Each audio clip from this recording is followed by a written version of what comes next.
kala modes wax la dhaw baa jira kala modes kana khasab weey inaad barato waayo markasta aad design sameynayso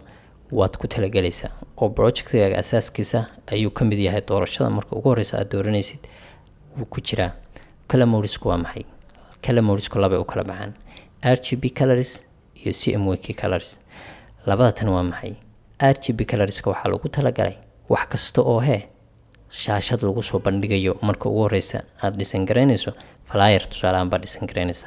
ama design baad wada design kan waxa lagu yiri Facebook iyo social media loo isticmaali doona waa inaad ku talagashaa oo aad ka dhigtaa RGB laakiin se design loo wado Facebook iyo waa meelahan hada CMYK ka dhigto colorski way dilmayaan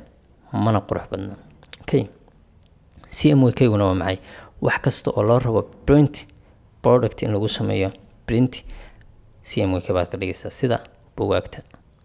ID card-da billboardska waxyaalahaas oo dhan maxaad ka dhigaysaa CMYK course-keena Photoshop-ka ayaynu si fiican ugu sharaxnay waxyaalahaas oo dhan waxaad ka helaysaan waxyaalaha kan oo dhammaystiran course-ka gudihiisa course-ka Photoshop-ka gudihiisa ayaad ka helaysaan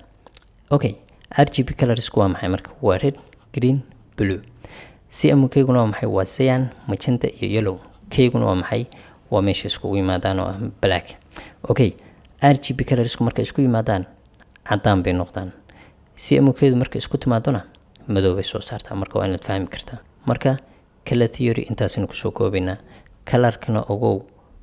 waa haddii aad color-ka fahanto design-kaaga 80% waxba iska bedelaya waayo already waxa ugu wanaagsan ay markaba isku qabato waa maxay waa colorska haddii tusaale ahaan gray lagu sameeyo ama aanu color balahayn waxa kani colorless yahay oo dhammaantiis black and white yahay lama kala saari karo moogtay ishuna muhiimad siin mayso laakiin se colorska ayaa muhiimad u yeela design-ka aad wado marka okay marka waa inaad ka fikirtaa colorska